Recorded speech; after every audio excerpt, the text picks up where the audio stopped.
Deixa eu te perguntar, Matheus. Manda. Tu saiu do MBL. Vocês não podem falar porque saiu do MBL, né? Não, eu falo, já falei várias vezes. Por que você saiu do MBL? Bom, tem um diálogo desde o ano passado que os candidatos do MBL que iriam vir agora em 26 deveriam tentar uma carta de anuência para você poder migrar para o Partido Missão. E isso desde o ano passado já tinha deixado muito claro que era o seguinte: beleza, consigo minha carta de anuência, que aí eu saio do União Brasil, vou pelo Missão, a gente sai lá, eu vou lá para perder basicamente, que uma cadeira no Rio Grande do Norte, inclusive é uma das maiores do Brasil, para deputado federal lá é coisa de 248 mil votos, para um eleitorado de menos de 3 milhões de pessoas. Você ideia, Agora você vai para vencer. Oi? Agora você vai para vencer. Futuramente, Justiça Federal, a gente está falando aqui de uma probabilidade de eu como pré-candidato a deputado federal. O que acontece? Beleza, eu iria para perder, mas iria pelo compromisso com minha palavra, tanto com o meu eleitorado quanto com o movimento. Só que aconteceu?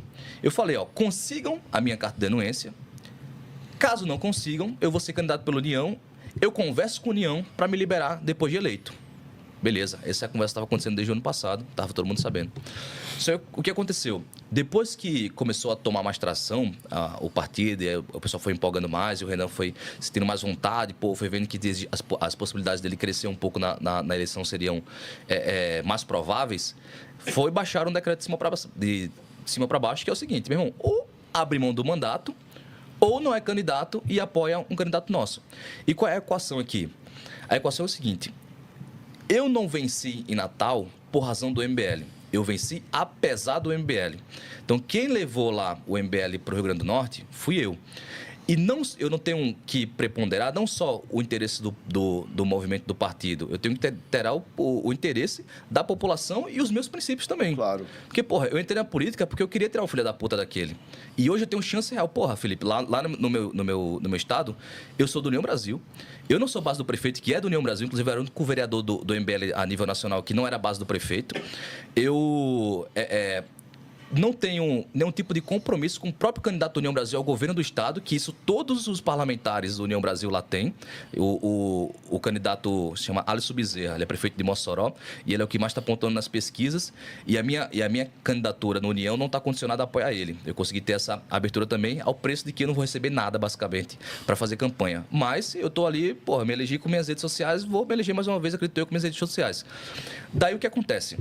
Se eu chego para esse eleitorado, está me colocando em quarto na pesquisa espontânea, eu com nenhum vínculo político, nenhum vínculo de padrinho político, e eu falo para esse eleitorado, falo o seguinte: eu não vou ser candidato porque o MBL não quer, para a gente conseguir colocar dinheiro no partido.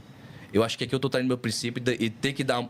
Porque eu não ia falar isso pro meu eleitorado, eu ia criar uma historinha. Pessoal, vou terminar o mandato. Isso aí, como funciona? Quando você tem um voto, quanto dinheiro vai para um partido? Bom, isso é muito bom porque é uma dúvida de todo mundo. Existem dois tipos de fundo no Brasil: fundo partidário e fundo eleitoral. Fundo eleitoral, de acordo com o número de deputados que você tem, principalmente se você passa da cláusula de barreira. Fundo partidário é o número de votos que cada deputado federal tem. Ou seja, se eu abro mão do meu mandato, pego aquilo que o pessoal me delegou e falo: pessoal, estou jogando no lixo que vocês me deram, vou fazer aqui 150 mil votos para uma missão. Eu abri mão do meu mandato, não fui eleito deputado federal. Os caras que estão lá, que fazem... A gente sabe o que os caras fazem com ele. Eu não vou não me comprometer com a justiça aqui para alguém me processar. Não vou tirar um cara desse, não vou ser o candidato que a população quer e vou colocar aproximadamente R$1 milhão no bolso do Missão. R$1 milhão? Se a gente leva em consideração que o voto do deputado federal na passada foi algo em torno de 9,25, 9,75, agora vai para 10 e um pouquinho. Se eu faço 100 mil votos, eu boto mais de R$1 milhão no bolso do partido. E aí, a única coisa que estava sendo levada em consideração era essa. E por que era essa? Porque o presidente estadual do União Brasil, que é um cara muito bem quisto na política nacional, chama José Agripino, ele falou: Faustino, se eleja pela União, eu entendo tua caminhada, você não é útil pra gente aqui dentro, você só é útil na eleição. Se eleja, a gente libera você para ir pra missão. Você falou: não quer. Por quê? Porque essa cifra de dinheiro tem que entrar. Exatamente. E aí a gente vai entrar numa discussão que é o seguinte: evidentemente, quem é do Missão, quem se engajou, sou Missão. Faustino, você errou, tem que realmente pegar teu eleitorado, foda-se e bota dele no Missão. Quem é de fora fala: Faustino, você tirou o interesse do grupo e colocou o interesse da população em primeiro lugar. Então, quando o pessoal vai vir me atacar, eu fico completamente tranquilo, porque, eu não estou roubando, eu não estou ganhando nada de ninguém, eu continuo sendo independente, eu não fiz nada, eu continuei sendo eu. E com as maiores chances agora de ser realmente eleito deputado federal. Porque, mais uma vez, lá são 8 vagas. Felipe, eu vim para São Paulo em 2021, eu não sabia, eu não tinha nenhum contato com o MBL. Eu vim aqui, vendi um Celta em Natal, vim para cá, pô, trabalhei para caramba, morava numa república, inclusive da Dona Rosa, às vezes a outra ela manda mensagem lá do carrão, e eu dividia um quarto com 3 pessoas. Eu queria primeiro ter uma mudança financeira aqui em Natal. Pô, eu nunca tive uma oportunidade lá no meu estado muito difícil, queria ter uma mudança financeira. A parte da política, ela foi acontecendo. E por quê? Porque eu via como é que era a minha realidade. Eu nunca tinha votado na minha vida. Eu votei a primeira vez em 2024. E eu votei em mim mesmo não por ser narcisista. Eu votei em mim mesmo porque, porra, eu represento aquilo que eu queria. Eu ter encontrado o caminho do MBL foi um acaso porque eu fui até um evento, lá estavam precisando de pessoas, me chamaram, pô, era um cara legal, pô, fui lá, participei, pô, gostei daquilo que eu tava vendo, a galera disruptiva, pô, vamos pra cima do Bolsonaro que tá errando, vamos pra cima do Lula, vamos fazer acontecer, pô, não somos nem isso nem aquilo, somos a moralidade da política, beleza, porra, encontrei a turma que eu quero ser, a galera diferente que eu não vejo no meu estado. A partir desse momento, eu já tava ganhando razoavelmente bem. Eu nunca tinha tido um salário de quase 15 mil reais. Eu consegui ter aqui com vendas, trabalhando com um amigo meu, o grande Lucas. Inclusive, se você estiver assistindo aqui, ele gosta muito do seu programa. Grande abraço pro Lucas. Ele treina aqui também, inclusive, às vezes. Ele me deu uma oportunidade, da época que eu era fisiculturismo. Fisiculturista eu já fui, apesar de não parecer com esse shape aqui do latinha. E aí, ele foi um cara que eu conheci lá atrás. E quando eu cheguei aqui, eu tava na merda. Tinha acabado o dinheiro do Celta, não tava conseguindo trabalho nenhum. Aí eu falei com ele, me colocou na loja de shopping. Foi quando eu comecei a trabalhar no shopping. E beleza. Passei 10 meses, consegui ter uma mudança significativa financeira. Me mudei da pensão que eu morava lá com 4, 5 pessoas. Consegui alugar um apartamento. E aí, nesse trajeto, eu conheci o MBL. Eu já estava organizado de vida. E aí, quando eu conheci o MBL, eu comecei a fazer uma dupla jornada. Me chamaram para trabalhar na campanha do Cristiano Beraldo. E aí, o que eu fazia? Eu trabalhava na Zona Sul, que tem um escritório do MBL, e depois tinha que vir para a Zona Leste aqui, no Anália Franco, que era o shopping que eu trabalhava. E você sabe, aqui em São Paulo, um deslocamento desse de ônibus e metrô, porra, eu passava 3, 4 horas. E o que aconteceu? Tinha vezes que eu dormia no escritório lá do Beraldo, que era lá no prédio onde ficou o MBL, para não ter que voltar aí de novo, porque era muito oneroso para mim. E aí, nessa pegada de ser esforçado e trabalhar, eu trabalhava na parte de uma charifada dos santinhos, essas coisas. Os caras viram relevância em mim e falaram, pô, Faustino, por que você não abre mão do seu trabalho lá e trabalha só com a gente? Foi quando eu ingressei de vez para o MBL. E aí, aquele salário que eu tinha de quase 15 mil reais... Quando foi isso? Foi 2022, ali para abril... Março para abril. Ficou no MBL até quando? Fiquei até 2 meses. Daí, beleza, fui trabalhar inteiramente com eles e falaram, pô, Faustino, quanto é que você recebe lá? Pô, quase 12. Quanto você precisa? Pô, meu aluguel é 1.500, sei lá, eu gasto mais uns 1.000 de passagem, eu tento me virar com 500 reais para me alimentar aqui. Os caras passaram a me pagar 3 mil reais. Passou-se a campanha, eu falei uma coisa para eles, ó, eu tô abrindo mão do que eu vim fazer em São Paulo, que, porra, ter uma vida financeira diferente, poder ajudar minha família, para entrar no projeto de vocês. Se der merda, eu preciso que vocês me segurem. Porque eu não quero voltar pro meu estado agora com a mão na frente e outra atrás. Os caras falaram, beleza, vou segurar. O Beraldo perdeu a eleição, aqueles 3 mil viraram 1.500 reais para viver em São Paulo. Aí eu, porra, desesperado, porra, não dá. E consegui conversar com o pessoal e me jogaram pra morar com... A gente chama de memeiros, são editores, pessoal design. E aí, criei um vínculo com essa turma e fiquei no MBL. Pô, fui trabalhando, fui mostrando meu trabalho.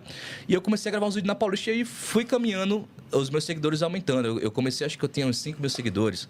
E aí, tenho 500 mil no Instagram, 250 no YouTube, 350 no TikTok, enfim. Fui crescendo no Instagram, fui me destacando e naturalmente fui abrindo mais portas no MBL para me poder crescer e enfim, participar de todo o processo do movimento. Só que o que acontece? Eu sou grato ao MBL pela oportunidade que eu tive, mas eu tive a oportunidade porque eu merecia a oportunidade, não foi colocada de mão beijada para mim. Tem muitos caras que eu já vi entrando no MBL, tentando gravar vídeo, que inclusive até hoje tenta e não consegue crescer. Por quê? Porque não é para você. E aí, o que acontece? Eu já passei... depois de falar isso para vocês e aí trazer essa relação de que hoje me chama de traidor, mesmo com esse contexto de que eu falei para vocês que eu estava acordado desde o passado, a abordagem do MBL, do Renan Santos, falar que eu sou traidor, que é ingrato, isso, aquilo, não é a primeira vez. Eu já trabalhei em empresa de CLT que, porra, dava meu gás, também dormia na empresa, e aí o cara me colocou para fazer uma coisa que eu não queria, eu falei, meu irmão, não quero. Falei com minha mãe, pô, isso é errado, meu filho, não quero. E eu larguei um salário quando eu tinha 17 anos, que era acima do que meus amigos ganhavam, porque o cara me botou pra fazer uma coisa que eu não quero. Então, hoje, eu não, assim, é como se fosse indiferente. Os caras... Deixa eu fazer 2 perguntas, rapidinho, te cortando. Show. 2 perguntas. Primeira, vamos lá. Por que você acha... Você tem quantos anos? Tenho 27. Então, você estava com 23. Isso. Bom, é uma molecada jovem também que entra, né? Jovem, apaixonada, idealista e o cacete.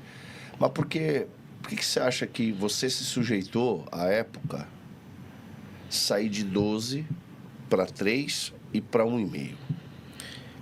Porque existe o senso de proposta, que você é cristão, meu amigo? Sou. Quando você está no senso de proposta, você aceita basicamente tudo. É como até aquela ideia quando você encontra uma mulher e você não consegue enxergar os erros dela. E aí você só vê aquilo que você quer, que Não, você mas quer isso enxergar. só vai funcionar Então, com jovem. Exato. E aí, eu entrei porque eu tinha esse sentimento. Eu falei, não, na verdade é que eu estou investindo a longo prazo. Eu sou novo, eu sempre fui o cara do all-in. Pô, deixei minha cidade lá em Natal. Inclusive, eu menti para minha mãe na época. Eu vendi o Celta dizendo que eu tinha um emprego garantido aqui.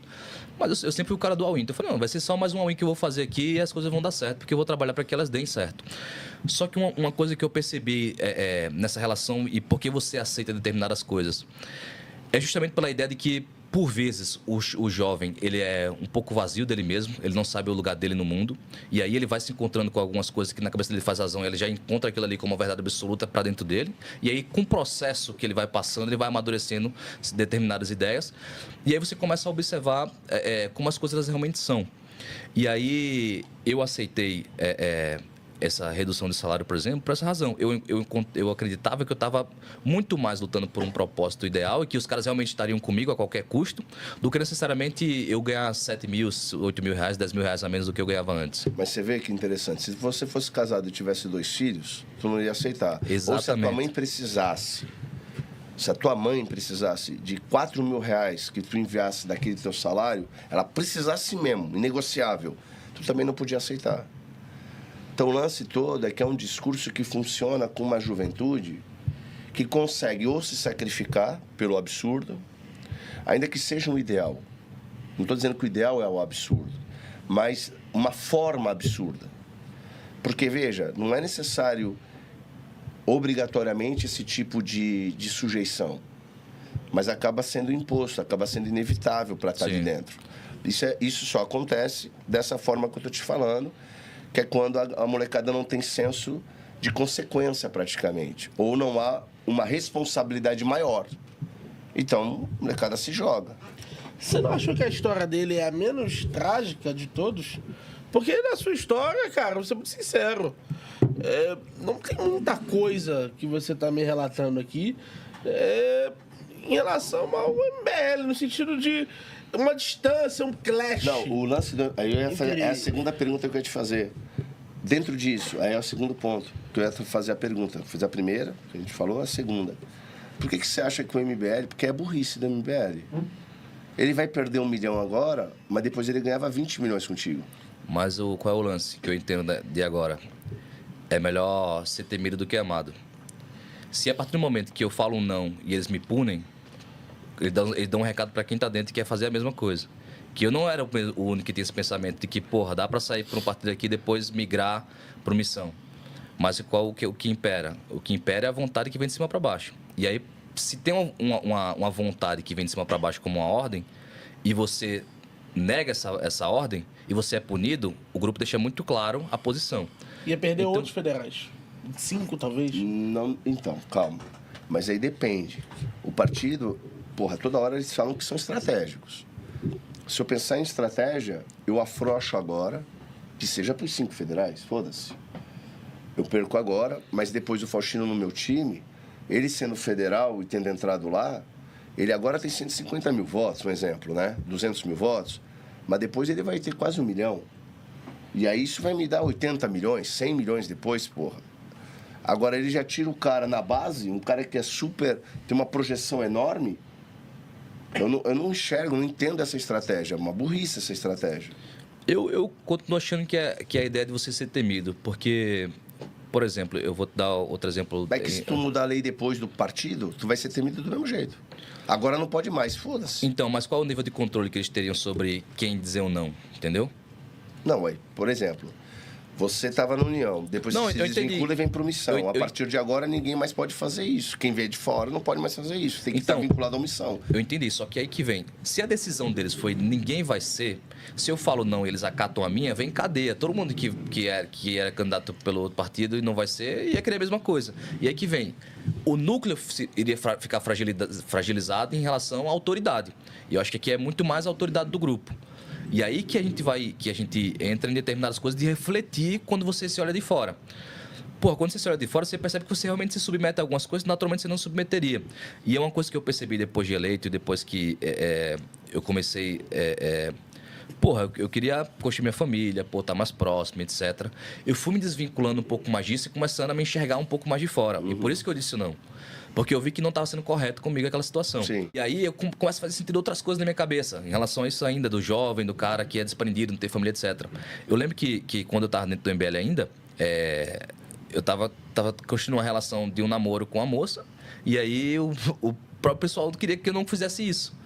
Porque eu queria criar um vínculo de namoro e talvez eu teria desprender um pouco mais da ideia do que seria ser MBL, etc, etc. Tanto que quando eu saí... militância. Exato. E tanto que quando eu saí, chegaram a atacar até minha noiva nos grupos do MBL, em que foi por razão dela que eu saí.